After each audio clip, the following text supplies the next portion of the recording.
வாழ்க வளமுடன் நண்பர்கள் அனைவருக்கும் வணக்கம். நான் உங்கள் நண்பன் அர்ஜுன். நான் செபியில் பதிவு பெற்ற பங்கு முதலீட்டு ஆலோசகர், செபி ரிஜிஸ்டர்ட் இன்வெஸ்ட்மெண்ட் அட்வைசர். என்னுடைய யூடியூப் நேம் அர்ஜுன் பங்கு மார்க்கெட்.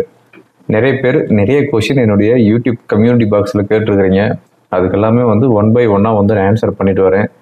நான் பண்ணுற ஆன்சரில் ஏதாவது மிஸ்டேக் இருந்துச்சுன்னா கமெண்ட் பாக்ஸில் மென்ஷன் பண்ணுங்க, நான் ரெக்டிஃபை பண்ணிக்கிறேன். ஓகேங்களா? யூடியூப் கம்யூனிட்டி பாக்ஸில் போயிட்டு எப்படி கொஷின் ரைஸ் பண்ணுறதுன்னு நிறைய பேர் கேட்டிருந்தீங்க. ஒன்றும் இல்லை, என்னுடைய சேனலில் யூடியூப் சேனலில் அர்ஜுன் பங்கு மார்க்கெட் சேனலில் போஸ்ட்டுன்னு ஒன்று இருக்கும். அந்த போஸ்ட்டில் போயிட்டு நீங்கள் கமெண்ட் போய் பண்ணுங்கள். ஓகேங்களா? ரைட், இப்போ டைரெக்டாக கொஷினுக்கு போயிடலாம். சதீஷ் சிந்தேவ் அப்படிங்கிற ஒரு ஐடியில் வந்துருக்குது. ஹாய் சார், இவர் என்ன சொல்கிறாருன்னா, உங்களோட வீடியோஸை நான் 1 இயராக பார்த்துட்டு இருக்கிறேன். நிறையா நான் உங்கள் வீடியோவில் கற்றுக்கிட்டேன் அப்படின்ட்டு. Can't able to buy the stock option on expiry day and earlier 1 day may know the reason அப்படின்னு கேட்டுக்கிறாரு. அதாவது எக்ஸ்பிரி டேல ஸ்டாக் ஆப்ஷனை பை பண்ண முடியல, அதுக்கு ஒரு நாளைக்கு முன்னாடியும் ஸ்டாக் ஆப்ஷனை பை பண்ண முடியல அப்படின்னு சொல்லிக்கிறாரு. அதாவது இப்போ ரீசெண்டான்னு சொல்ல முடியாது, கப்புள் ஆஃப் இயர்ஸுக்கு முன்னாடியே செபி ஒரு ரூல்ஸ் கொண்டு வந்திருக்கிறாங்க. என்ன அப்படின்னா, பிசிக்கல் செட்டில்மெண்ட் அப்படின்ட்டு கொண்டு வந்திருக்கிறாங்க. இந்த பிசிக்கல் செட்டில்மெண்ட் ஃபர்ஸ்ட் அவங்க கொண்டு வரும்போது சம் ஸ்டாக்ஸ் கொண்டு வந்தாங்க. அதுக்கப்புறமா எஃப்என்டோல இருக்கிற எல்லா ஸ்டாக்குமே என்ன பண்ணிட்டாங்க அப்படின்னா பிசிக்கல் செட்டில்மெண்ட் கொண்டு வந்துட்டாங்க. இந்த பிசிக்கல் செட்டில்மெண்ட் அப்படின்னா என்னன்னா, நீங்க ஒரு இந்த மணி ஆப்ஷனை வாங்கிட்டோ இல்லைன்னா வித்துட்டோ அது க்ளோஸ் பண்ணாமல் விட்டுட்டீங்க அப்படின்னா, ஒன்று அந்த ஷேர்ஸ் ஃபுல்லாக டெலிவரி எடுக்கணும், இல்லை அப்படின்னா டெலிவரி கொடுக்கணும். ஓகேங்களா? ஸோ இந்த மாதிரியான பிசிக்கல் செட்டில்மெண்ட் அப்படின்னு கொண்டு வந்துட்டாங்க. அதனால நீங்க இந்த மணி ஆப்ஷனை ஒரு செல் பண்ணிட்டீங்க அந்த எக்ஸ்பிரி டேல, அது ஸ்கொயர் அப் பண்ணாமல் விட்டுட்டீங்கன்னு வச்சுக்கோங்க. அப்போ நீங்க அது டெலிவரி கொடுக்கணும். அப்போ அந்த ஸ்டாக் டெலிவரி கொடுக்கறதுக்கு உங்ககிட்ட மார்ஜின் இருக்கணும். அதனால உங்ககிட்ட தான் ஸ்டாக் இல்லை, அதனால எக்ஸ்சேஞ்ச் என்ன பண்ணுவாங்க அப்படின்னா அது செட்டில்மெண்ட் பண்ணுவாங்க. ஸோ அதனால தான் இந்த பிசிக்கல் செட்டில்மெண்ட் இருக்கிற எல்லா ஸ்டாக்குக்குமே அந்த மந்த்லி எக்ஸ்பிரியில லாஸ்ட் வீக் மண்டே அன்னைக்கு நீங்க ஒரு பொசிஷன் எடுக்கிறீங்க. அதாவது out of the money call and put nothing to worry, at the money இந்த மணி நீங்க ரெண்டுமே பொசிஷன் எடுக்கிறீங்க அப்படின்னா, மண்டே அன்னைக்கு எடுக்கிறீங்கன்னா அன்னைக்கு ஈவினிங் 50% மார்ஜின் உங்க அக்கௌண்ட்ல இருக்கணும். டியூஸ்டே 75% மார்ஜின் இருக்கணும். வெனஸ்டே அந்த பொசிஷன் கேரி ஃபார்வர்ட் பண்றீங்க அப்படின்னா 100% மார்ஜின் இருக்கணும். மெனி புரோக்கர்ஸ் என்ன பண்றாங்க அப்படின்னா, அந்த எக்ஸ்பிரி டே அன்னைக்கு அரௌண்ட் 11 o'clock 12 o'clock யார் யார் இந்த மணி அடுத்த மணி கால் ஆப்ஷன் புட் ஆப்ஷன் வச்சிருக்கிறாங்களோ அது எல்லாமே ஆட்டோமேட்டிக்காக ஸ்கொயர் அப் பண்ணுறாங்க. ஏன்னா செட்டில்மெண்ட் பண்ண முடியாது, லைக் அது பெனால்ட்டி ரொம்ப அதிகமாக வரும் அப்படிங்கிறதுனால. ஓகேங்களா?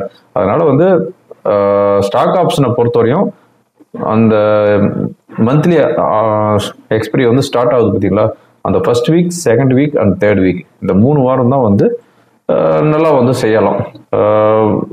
4th வீக் பார்க்கும்போது அது மார்ஜின் அதிகமாக இருக்கணும். ஓகேங்களா? ஓகே, அதுக்கடுத்து சிவாஜி ராவ் அப்படிங்கிற ஒரு ஐடி வந்துருக்குது. தலைவா, ஒரு கம்பெனியோட ஐபிஓ வரும்போது அதோட ப்ரொமோட்டர் ஷேர்ஸும் இன்க்ளூடிங் ஆகி உள்ள வருமா, இல்லை ரீட்டைல் ட்ரேடர்ஸ் ஷேர்ஸ் மட்டும் விடுவாங்களா அப்படின்னு கேட்டுக்கிறாரு. ஃபர்ஸ்ட் என்னை தலைவானெல்லாம் கூப்பிடாதீங்க, ப்ரோ அப்படின்னே கூப்பிடுங்க. ஓகேங்களா? அதுதான் எனக்கு பெட்டராக இருக்கும். தலைவான்லாம் சொல்லாதீங்க. ஓகே, இப்போ இவர் கேட்டிருக்கிற கொஷினுக்கு ஆன்சர் சொல்லிடுறேன். அதாவது ஒரு கம்பெனி ஐபிஓவில் வராங்க அப்படின்னா அந்த கம்பெனியோடைய ஹோல்டிங்ஸ், அதாவது ஸ்டேக்னு சொல்லுவாங்க, மோர் தென் 51% அந்த ப்ரொமோட்டர்கிட்ட இருக்கும். ஓகேங்களா? அந்த 51% போக மீதி இருக்கிற 49% ஷேர்ஸை தான் வெளியே விடுவாங்க. ஒவ்வொரு கம்பெனி 51% வச்சிருக்க மாட்டாங்க, அவங்க 70% வச்சிருப்பாங்க, 30% வெளியே விடுவாங்க. ஸோ ப்ரொமோட்டர்ஸோடைய ஸ்டேக் மோர் தென் 51% இருந்தால் தான் அந்த ப்ரொமோட்டர் அந்த கம்பெனிக்கு ஏன்னா ஓனர்னு சொல்ல முடியும். அவங்க பிலோ 50% கீழே வந்துச்சு அப்படின்னா அவங்க அந்த கம்பெனி தன்னிச்சையாக எந்த ஒரு முடிவும் எடுக்க முடியாது. ஓகேங்களா? இந்த கம்பெனி ஃபார் எக்ஸாம்பிள், இப்போ நீங்கள் ஒரு கம்பெனி ஸ்டார்ட் பண்ணி ரன் பண்ணுறீங்கன்னு வச்சுக்கோங்க. அந்த கம்பெனி ஐபிஓ வரப்போகுது. இப்போ உங்களுக்கு 1 கோடி ரூபா பணம் தேவைப்படுது. அதனால நீங்கள் என்ன பண்ணுறீங்க அப்படின்னா, செபியில் அப்ளை பண்ணி நான் என்னுடைய கம்பெனி ஷேர்ஸ் நான் வெளியே வர்றேன் அப்படிங்கிறீங்க. ஓகே, அப்படிங்கும்போது இப்போ வந்து 2 லட்சம் ஷேர்ஸ் வந்து வெளியே விட போறீங்க. 2 லட்சம் ஷேர்ஸ், ஒரு ஷேரோடைய ரேட் வந்து 100 ரூபான்னு வச்சுக்கோங்க. அப்போ 2 கோடி ரூபாய் வருது மொத்தம் மார்க்கெட் கேபிட்டலைசேஷன். ஆனால் உங்களுக்கு தேவையானது அமௌண்ட் எவ்வளவு? 1 கோடி தான். ஓகேங்களா? அதனால 51% ஸ்டேக் வந்து உங்ககிட்ட இருக்குது. அதாவது 1,02,000 ஷேர்ஸ் வந்து உங்ககிட்ட இருக்குது.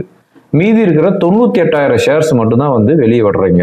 இந்த 98,000 ஷேர்ஸை வந்து 100 ரூபாய் ஐபிஓ பிரைஸ்னு ஃபிக்ஸ் பண்றீங்க அப்படின்னா 98 லட்சம் வந்து உங்களுக்கு கைக்கு கிடைக்கும். அதை வச்சு நீங்க வந்து உங்க பிசினஸ் வந்து எஸ்டாப்ளிஷ் பண்ணணும். உங்களுடைய ஸ்டேக் 51% வச்சிருக்கிறீங்க பார்த்தீங்களா, 1,02,000 ஷேர்ஸ் வச்சிருக்கிறீங்க பார்த்தீங்களா, இது வந்து நீங்க வந்து செல் பண்ணக்கூடாது. மார்க்கெட்ல, ஓப்பன் மார்க்கெட்ல செல் பண்ணக்கூடாது. அப்படி நீங்க செல் பண்ணணும் அப்படின்னா செபியில வந்து பர்மிஷன் வாங்கி அவங்க வந்து அப்ரூவ்டு கொடுத்ததுக்கு அப்புறம் தான் நீங்க வந்து செல் பண்ணணும். இல்லை அப்படின்னா நீங்க வந்து அந்த ஷேர்ஸ் வந்து வெளியே யாருக்கிட்டையுமே வந்து சேஞ்ச் ஓவரும் பண்ணக்கூடாது. ஓகேங்களா? அதே மாதிரி உங்ககிட்ட ஃபண்ட் இருக்குது, என்னுடைய கம்பெனி ஷேர்ஸை நானே வாங்கிக்கிறேன் அப்படின்னு நினைச்சாலும் நீங்க வந்து செபிகிட்ட வந்து அப்ரூவ்டு வாங்கணும். அப்ரூவ்டு வாங்கிட்டு நீங்க வந்து பை பேக் பண்ணிக்கலாம் உங்க கம்பெனி ஷேர்ஸையே. ஸோ இப்படிதான் வந்து ஒரு கம்பெனியோடைய ஐபிஓ வருது. அவங்க வந்து ஹோல்டிங்ஸ் வந்து 51% வச்சிருப்பாங்க. ஓகேங்களா? ஓகே, அதுக்கு அடுத்தது வந்து மோகன் ஃப்ரம் கோயம்புத்தூர்ல இருந்து கேட்டுக்கிறாரு, என்னோட சன் நேம்ல ஃபர்ஸ்ட் பர்த்டேக்கு 1 லேக் இன்வெஸ்ட்மெண்ட் பண்ணலாம்னு இருக்கு. இப்போ பண்ணா நல்ல ஐடியா சஜஷன் பண்ணுங்க, lump sum or SIP anything okay அப்படின்னு கேட்டுக்கிறாரு. அதாவது ஃபர்ஸ்ட் வந்து உங்களுக்கு வந்து வாழ்த்துக்கள்லாம் சொல்லணும். ஏன்னா தன்னுடைய பையனுக்கு ஃபர்ஸ்ட் பர்த்டேவுக்கு 1 லேக் இன்வெஸ்ட்மெண்ட் பண்ணணும்னு சொல்றாரு பார்த்தீங்களா. இது மாதிரி தான் எல்லா பேரண்ட்ஸுமே பண்ணணும். அவங்க பர்த்டேக்கு வந்து வெளியே ஃப்ரெண்ட்ஸுங்களை எல்லாத்தையும் கூட்டிட்டு போய் அங்கேயும் வச்சு பார்ட்டி பண்றேன் அப்படின்ட்டு நிறைய செலவு பண்றதெல்லாம் வேஸ்ட்டு. ஒரு இன்வெஸ்ட்மெண்ட் அந்த பையனுக்கு வந்து இன்வெஸ்ட்மெண்ட் பண்ணணும்னு நினைக்கிறாரு பார்த்தீங்க, அதுதாங்க அந்த மனசு தான் சார் கடவுள்னு சொல்லுவாங்க. ஓகே, நீங்க வந்து ஸ்டாக்லாம் இது இன்வெஸ்ட்மெண்ட் பண்ண வேணாம். இப்போ உங்க பையனுக்கு வந்து ஃபர்ஸ்ட் இயர் அப்படிங்கும்போது லாங் டேர்ம் தான் நீங்க வந்து இன்வெஸ்ட்மெண்ட் பண்ண போறீங்க.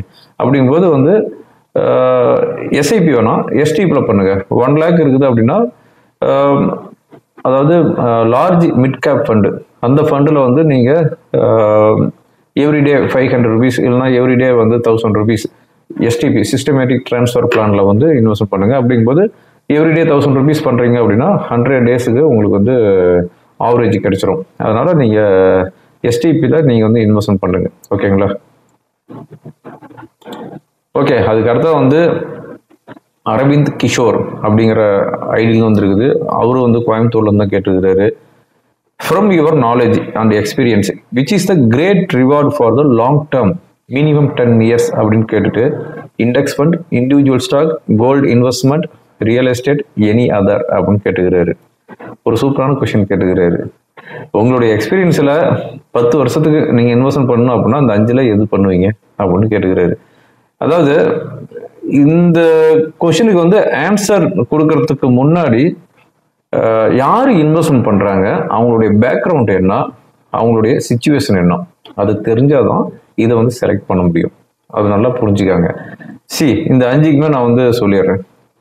இண்டெக்ஸ் ஃபண்டு, அதாவது அதிகமாக வந்து ரிஸ்க் எடுக்க விரும்பாதவங்க, கொஞ்சம் ஏஜ்டு பர்சன், அதுக்கப்புறமா வந்து கொஞ்சம் செட்டில்மெண்ட் ஆனவங்க, அவங்ககிட்ட வந்து சர்ப்ளஸ் அமௌண்ட் இருக்குது அப்படிங்கிறவங்க இண்டெக்ஸ் ஃபண்டை வந்து சூஸ் பண்ணலாம். ஓகேங்களா? அதாவது ரிஸ்க் எடுக்க விரும்பாதவங்க, கன்சர்வேட்டிவ் ட்ரேடர்னு சொல்லுவாங்க, அவங்க வந்து இண்டெக்ஸ் ஃபண்டை வந்து செலக்ட் பண்ணலாம். செகண்ட் ஒன் இண்டிவிஜுவல் ஸ்டாக்கு, அதிகமாக ரிஸ்க் எடுக்க முடிஞ்சவங்க, அதிகமாக வந்து சர்ப்ளஸ் அமௌண்ட் வச்சிருக்கிறவங்க, லைஃப்ல ஓரளவுக்கு செட்டில் ஆனவங்க, ஃபண்டு அவங்ககிட்ட, அதாவது ஸ்டாக் வந்து இறங்கும் போது ஆவரேஜ் பண்ணுறதுக்கு அவங்ககிட்ட ஃபண்டு இருக்குது அப்படிங்கும்போது அவங்க வந்து இண்டிவிஜுவல் ஸ்டாக்ல வந்து இன்வெஸ்ட்மெண்ட் பண்ணலாம். Third one gold investment. இந்த கோல்டு இன்வெஸ்ட்மெண்ட் அப்படின்னு பார்க்கும்போது லைக் பெண் குழந்தைங்களை பெற்றவங்களுக்கு கண்டிப்பாக வந்து கோல்டு இன்வெஸ்ட்மெண்ட் வேணும். ஓகேங்களா? அதனால வந்து கோல்டு இன்வெஸ்ட்மெண்ட், அது மட்டும் இல்லாமல் கோல்டுங்கிறது வெரி வெரி இம்பார்ட்டன்ட் ஒவ்வொரு ஃபேமிலிக்குமே, மனைவிக்கு, அம்மாவுக்கு, அதுக்கடுத்தது பொண்ணுங்களுக்கு, இதுக்கெல்லாம் போடுறதுக்கு. ஏன் நம்ம ஜென்ஸுங்களே வந்து இப்போலாம் வந்து ஒவ்வொரு செயினை வந்து போட்டுட்டு இருக்கோம். அப்படிங்கும்போது கோல்டு இன்வெஸ்ட்மெண்ட் வந்து எல்லாத்துக்குமே இப்போ வந்து மஸ்ட்டு. அதுக்கடுத்தது வந்து fourth one real estate. Real estate investment பண்ணுறவங்களுக்கு வந்து லைக் அதாவது நிறைய பேர் வந்து சொந்த வீடு இல்லாமல் இருக்கிறாங்க. அவங்களுடைய கனவுலாம் வந்து ஒரு வீடு கட்டணும் அப்படின்ட்டு. காசு இருந்துச்சுன்னா போதுங்க, ஒரு இடம் ஒன்று வாங்கி போட்டுருவேன் அப்படின்னு நினைக்கிறவங்க வந்து ரியல் எஸ்டேட்ல வந்து இன்வெஸ்ட்மெண்ட் பண்ணலாம். எனி அதர் அப்படிங்கும்போது அந்த இடத்த வந்து எஃப்டியா வந்து நம்ம ஃபில் பண்ணிக்கலாம். அதாவது பென்ஷன் பணம் வாங்குறவங்க, அதுக்கு அடுத்தது வந்து ஒரு மோர் தென் 55-60 இயர்ஸ் ஆனவங்க, இந்த பணம் தான் எனக்கு வந்து இந்த வட்டி தான் எனக்கு வேணும், வட்டி இருந்தால் போதும், நான் வந்து ஒரு மாசத்தை வந்து ரன் பண்ணுவேன் அப்படின்னு நினைக்கிறவங்க, இவங்களுக்கெல்லாம் வந்து மேலே இருக்கிற 4 இன்வெஸ்ட்மெண்ட்டும் செட் ஆகாது. அதனால அவங்களுக்கு வந்து ஃபிக்ஸட் டெபாசிட் தான் பெட்டர். ஓகேங்களா? ஸோ இவர் சொல்லியிருக்கிறத இந்த 5லையுமே வந்து லைக் ஒவ்வொருத்தருடைய பேக்ரவுண்டை பொறுத்து தான் வந்து எதில் வந்து இன்வெஸ்ட்மெண்ட் பண்ணணும் அப்படிங்கிறத வந்து சூஸ் பண்ண முடியும். எனிவே, இப்போ நான் இந்த 5ல் எதில் இன்வெஸ்ட்மெண்ட் பண்ணுவேன் அப்படின்னு ஒரு ஐடியா நான் சொல்லிடுறேன். இந்த 5லையுமே நான் வந்து இன்வெஸ்ட்மெண்ட் பண்ணுவேன். ஏன்னா நான் வந்து எல்லா முட்டையுமே வந்து ஒரு பேஸ்கெட்டில் வைக்க மாட்டேன். என்கிட்ட 5 லட்ச ரூபா இருக்குது அப்படின்னா இண்டெக்ஸ் ஃபண்டில் 1 லட்சம், ஸ்டாக்ல 1 லட்சம், கோல்டு இன்வெஸ்ட்மெண்ட்ல 1 லட்சம், ரியல் எஸ்டேட்ல 1 லேக் அண்ட் எஃப்டியில் 1 லேக், இப்படி தான் நான் வந்து இன்வெஸ்ட்மெண்ட் பண்ணுவேன். ஓகேங்களா? ஸோ இது எல்லாத்துலேயுமே வந்து ஸ்பிளிட் பண்ணி இன்வெஸ்ட்மெண்ட் பண்ணுறது தான் பெட்ரு அப்படின்னு நான் நினைக்கிறேன். எல்லா முட்டையுமே வந்து ஒரே கூடையில் வச்சுட்டோம் அப்படின்னா அந்த கூடை கவுந்துச்சு அப்படின்னா எல்லா முட்டையும் உடஞ்சி போயிடும். அதனால இண்டெக்ஸ் ஃபண்டில் போடுறீங்க அப்படின்னா அடுத்த 10 வருஷத்துக்கு மார்க்கெட் பெர்ஃபார்மன்ஸ் பண்ணல அப்படின்னா இண்டெக்ஸ் ஃபண்டில் போடுறது ஒன்றும் பண்ண முடியாது. இண்டிவிஜுவல் ஸ்டாக், அந்த ஸ்டாக்குடைய பெர்ஃபார்மன்ஸ் என்னங்கிறது தெரியும். 5000 ரூபாயில் அந்த ஸ்டாக்கு 100 ரூபாய்க்கு வந்துருக்குது, 100 ரூபாயில் இருக்கிற ஸ்டாக்கு 5000 ரூபாய்க்கு போயிருக்குது. ஸோ நாம் வாங்குற ஸ்டாக் எப்படி இருக்கும் அப்படிங்கிறது தெரியாது. கோல்டு இன்வெஸ்ட்மெண்ட் கிராஜுவலாக இன்க்ரீஸ் ஆகிட்டு தான் இருக்குது, அதை பற்றி ஒன்றும் ஒரி பண்ணிக்க தேவையில்லை. ரியல் எஸ்டேட் நாம் வாங்குற இடத்த பொறுத்து, ஒரு ஒதுக்குப்புறமா ஒரு மலை அடிவாரத்தில் போயிட்டு ஒரு இடத்த வாங்கினோம் அப்படின்னா அதனுடைய க்ரோத் இருக்காது. அதே வந்து ஒரு நல்ல பஸ் ஸ்டாப் நியராக இருக்கிற ஒரு இடத்துல வந்து வாங்கினோம் அப்படின்னா அதனுடைய க்ரோத் நல்லா இருக்கும். எஃப்டி அது வந்து ஒரு கன்சிஸ்டன்ட் இன்ட்ரெஸ்ட் வந்துட்டு இருக்கும். ஓகேங்களா? அதனால வந்து என்னை கேட்டால் இதில் எல்லாத்துலேயுமே வந்து இன்வெஸ்ட்மெண்ட் பண்ணுவேன் அப்படின்னு தான் நான் வந்து சொல்லுவேன். ஓகேங்களா? நீங்களும் இன்வெஸ்ட்மெண்ட் பண்ணணும் அப்படின்னா இதில் எல்லாத்துலேயுமே வந்து ஸ்பிளிட் பண்ணி இன்வெஸ்ட்மெண்ட் பண்ணுங்க. ஒரே இடத்துல வந்து இன்வெஸ்ட்மெண்ட் அக்ரெசிவாக பண்ணாதீங்க. ஓகே, அதுக்கு அடுத்த வந்து திவ்யா அப்படிங்கிற ஒரு ஐடியா வந்துருது. How to select the stock for next day அப்படின்னு கேட்டுக்கிறாரு. அதாவது அடுத்த நாளைக்கு வந்து ஸ்டாக் எப்படி செலக்ட் பண்ணுறது அப்படின்னு. அதாவது இது வந்து கொஞ்சம் டெக்னிக்கல் தெரிஞ்சிருக்கணும், ஓப்பன் இன்ட்ரெஸ்ட்டும் தெரிஞ்சிருக்கணும். ஸ்டாக்கை பொறுத்தவரையும் அதனுடைய பெர்ஃபார்மன்ஸ் இன்னைக்கு எப்படி ஏறி இருக்குதா இறங்கி இருக்குதா, அதனுடைய ஓப்பன் இன்ட்ரெஸ்ட் எந்த சைடு ஆட் ஆகிட்டு இருக்குது, ஸோ அதை வச்சு தான் நம்ம வந்து பண்ண முடியும். அதனுடைய பாஸ்ட் 20 days இல்லைன்னா 1 month சார்ட்டோடைய பேட்டர்ன்லாம் எப்படி இருக்குது, ஸோ அதை வச்சு தான் நம்ம வந்து ஃபிக்ஸ் பண்ண முடியும். ஓகேங்களா? ஓகே, அதுக்கு அடுத்ததாக வந்து கனக செண்பக செல்வி ஃப்ரம் பெங்களூர்லேருந்து கேட்டுக்கிறாங்க. இவங்க என்ன சொல்லிக்கிறாங்க அப்படின்னா, அவங்க வந்து பிளட்ஜ் பண்ணி அவங்களோட ஷேர்ஸ் எல்லாத்தையுமே வந்து பிளட்ஜ் பண்ணிட்டு வந்து ஒரு அக்கௌண்ட் வந்து ஆப்ஷன் பை பண்ணுறாங்க, இன்னொரு அக்கௌண்ட் வந்து ஆப்ஷன் செல் பண்ணுறாங்க. ஆப்ஷன் பையிங்கில் வந்து ப்ராஃபிட் வந்தால் க்ளோஸ் பண்ணிடுறாங்க, லாஸ் வந்தால் திரும்ப ஓவர் ட்ரேட் பண்ணி வந்த ப்ராஃபிட்டையும் விட்டுறேன் அப்படின்னு சொல்கிறாங்க. ஆப்ஷன் செல்லிங்லேயும் இதே மாதிரி தான் இருக்குது. எமோஷன் வந்து கண்ட்ரோல் பண்ண முடியல, என்ன பண்ணுறது அப்படின்னு கேட்டுக்கிறாங்க. ஒரு நல்ல வழி சொல்லுங்கன்னு சொல்லிக்கிறாங்க. எமோஷனை கண்ட்ரோல் பண்ண முடியல அப்படின்னா என்ன சொல்கிறது, லைக் நீங்கள் வந்து மெடிடேஷன் எடுக்கணும், யோகா பண்ணுங்கள், மெடிடேஷன் ஏர்லி மார்னிங் வச்சு மனசுக்குள்ளேயே சொல்லுங்கள், இன்றைக்கி வந்து 10,000 rupees ப்ராஃபிட் வந்தால் சிஸ்டத்தை க்ளோஸ் பண்ணிடணும், இன்றைக்கி ஒரு 5,000 rupees லாஸ் வந்துச்சு அப்படின்னாலும் ஃபர்தராக வந்து எந்த ஒரு ட்ரேடும் பண்ணக்கூடாது அப்படின்ட்டு நீங்கள் வந்து ரிப்பீட்டடாக வந்து மனசுக்குள்ளே தியானம் பண்ணுங்க. ஓகேங்களா? ஸோ இது மாதிரி பண்ணிட்டு இருந்தீங்க அப்படின்னா 5,000 லாஸ் வந்துச்சு, ஓகே சிஸ்டத்தை ஷட் டவுன் பண்ணு, இது ஓவர் ட்ரேட் பண்ணக்கூடாது அப்படின்னு சிஸ்டத்தை ஷட் டவுன் பண்ணிவிடுங்க. உங்களுடைய ஒர்க்கை பாருங்கள். 10,000 ப்ராஃபிட் வந்துச்சு, ஓகே இன்னைக்கு இது மஸ்ட்டு, இன்னைக்கு 10,000 ரூபாய் எனக்கு இனஃப் அப்படின்ட்டு சாட்டிஸ்ஃபேக்ஷன் ஆகணும். ஓகேங்களா? எதுலேயுமே வந்து ஒரு திருப்தி அடையணும். திருப்தி அடையலை அப்படின்னா என்ன சொல்கிறது, அவங்க வந்து மனசனே கிடையாது அப்படிதான் சொல்லணும். அதாவது நம்ம மனித ஜென்மத்தை பொறுத்தவரையும் போதும் அப்படின்னு சொல்கிற ஒரே வார்த்தை என்னன்னா, அன்னத்தில் மட்டும்தான் வந்து போதும்னு சொல்லுவோம். சாப்பாடு நிறைய வச்சுக்கிட்டே இருப்பாங்க, போதுங்க போதுங்க இந்த மாதிரி சாப்பிட முடியாதுங்க போதுங்க அப்படின்னு சொல்லுவோம். ஆனால் அதே மனுஷங்கிட்ட போய் பணத்தை கொடுத்து பாருங்க, கொடுங்க கொடுங்க கொடுங்கன்ட்டு வாங்கிக்கிட்டே இருப்போம். ஓகேங்களா? அதனால வந்து இன்க்ளூடிங் மீ, நான் வந்து எல்லாத்தையுமே தான் ஜென்ரலாக சொல்கிறேன். அதனால வந்து போதும் என்ற மனமே பொன் செய்யும் மருந்து அப்படின்னு பழமொழியே இருக்குது. அதனால இதுவே போதும் அப்படின்ட்டு போகிறது தான் வந்து பெட்டர் அப்படின்னு நான் நினைக்கிறேன். ஓகேங்களா? ஓகே, நான் சொன்னது உங்களுக்கு புரிஞ்சிருக்கும் அப்படின்னு நினைக்கிறேன். அதுக்கு அடுத்த கொஸ்டினா வந்து why PGDL shares are not saleable அப்படின்னு போட்டுருக்காரு. அதாவது எவ்ரிடே வந்து 5% டவுன் ஆகிட்டே இருக்குது அப்படிங்கிற மாதிரி கேட்டுக்கிறாரு. ஆக்சுவலாக இவர் சொன்னதுக்கு அப்புறம் தான் அந்த பிஜிடிஎல் ஷேர்ஸ் என்ன இருக்குது அப்படின்ட்டு நான் எடுத்து போட்டு பார்த்தேன். அதாவது பாரத் குளோபல் டெவலப்பர்ஸ் லிமிடெட், இது வந்து பாம்பே ஸ்டாக் எக்ஸ்சேஞ்சில் தான் ட்ரேட் ஆகுது. இது 3 வருஷத்துக்கு முன்னாடி இருந்த ரேட் வந்து பார்க்கும்போது 2023 என்ன ரேட் இருந்துச்சு அப்படின்னா 17 ரூபா, 18 ரூபா, 21 ரூபா இந்த ரேஞ்சில் தான் இருந்திருக்குது. இந்த ரேஞ்சில் இருந்த ஸ்டாக்கு என்ன இருக்குது அப்படின்னா லாஸ்ட் இயர் நவம்பர் மாதம் 1450 ரூபாய்க்கு போயிருக்குது. அமேசிங்கா இல்லை? 17 ரூபாயில இருந்த ஸ்டாக்கு 1450 ரூபாய்க்கு போயிட்டு இப்போ வந்து எவ்ரிடே வந்து டவுன் ஃப்ரீஸ் 5% டவுன் ஃப்ரீஸில் 517 ரூபா இருக்குது. இந்த வீடியோ ரெக்கார்ட் பண்ணிட்டு இருக்கிறது 8 மே. 517 ரூபா இருக்குது. இன்னைக்கு வந்து 5% லோவர் சர்க்கியூட்டில் தான் வந்து க்ளோஸ் ஆயிருக்குது. ஸோ இந்த ஸ்டாக்கோடைய கம்பெனி என்னதான் பண்ணியிருக்கிறாங்க அப்படின்னு பார்க்கும்போது ஒன்றுமே இல்லைங்க. இந்த கம்பெனியில் அவங்க வந்து குவார்டர்லி ரிசல்ட்லையும் வந்து ஒன்றும் இல்லை. அவங்க நெட் ப்ராஃபிட் வந்து பார்க்கும்போது 1 கோடி ரூபா தான் நெட் ப்ராஃபிட்டுங்கிறது பண்ணியிருக்கிறாங்க குவார்டர்லி ஏர்னிங்ஸில். அதே மாதிரி ப்ராஃபிட் அண்ட் லாஸில் வந்து பார்க்கும்போது எதையுமே அவங்க ஷோ பண்ணல. ஒன்றுமே இல்லை கம்பெனியில். பேலன்ஸ் ஷீட்டும் வந்து பார்க்கும்போது ஒன்றுமே இல்லை. ஏன்னா கடன் வேணால் 300 கோடி அரௌண்ட் வந்து கடன் வச்சிருக்கிறாங்க அப்படின்ட்டு இருக்குது. ஓகேங்களா? ஷேர் ஹோல்டிங் பேட்டர்ன் வந்து பார்க்கும்போது பப்ளிக் கிட்ட 99.9% இருக்குது. ஓகேங்களா? வேற யார்ட்டையுமே வந்து ஷேர்ஸ் இல்லை, ப்ரொமோட்டர்ஸ்கிட்டே ஒன்றும் இல்லையாட்டு இருக்குது.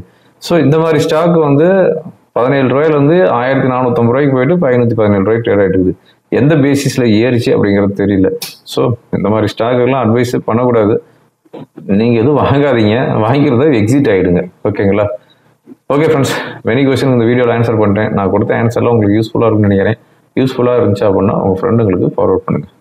தேங்க்யூ ஃபார் வாட்சிங். வாழ்க்கை வளமுடன்.